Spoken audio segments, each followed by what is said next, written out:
ल ए टु जेडमा 1000 फोनहरू स्टार्ट छ है।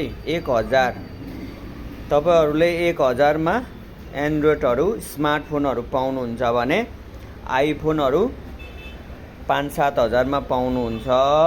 र स्पेसल्ली ए टु जेडले एक्सचेन्ज गरिरहेछ है।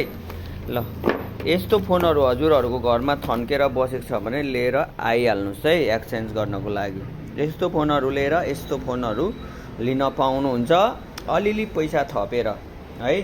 ल तपाईँहरूले नयाँ लानेलाई नयाँ हामी दिन्छौँ एक्सचेन्ज गरेर है। ल ए टु जेडमा छानेर रोजेर चाहिँ तपाईँहरूले एक्सचेन्ज गर्न सक्नुहुन्छ फोनहरू है। ल चाँडो भिजिट गर्नुहोस्। पसलको लोकेसन रहेको छ सुनसरी धरान माछाभौरी 3मा A to Z mobile centre रहेको छ भने अल ओभर नेपालभरि क्यास अन डेलिभरी पनि रहेको छ। तपाईँहरूले पाउनुहुन्छ है। ल यसरी तपाईँहरूलाई अफरमा 1000 फोनहरू ए टु जेडले दिन्छ है। ल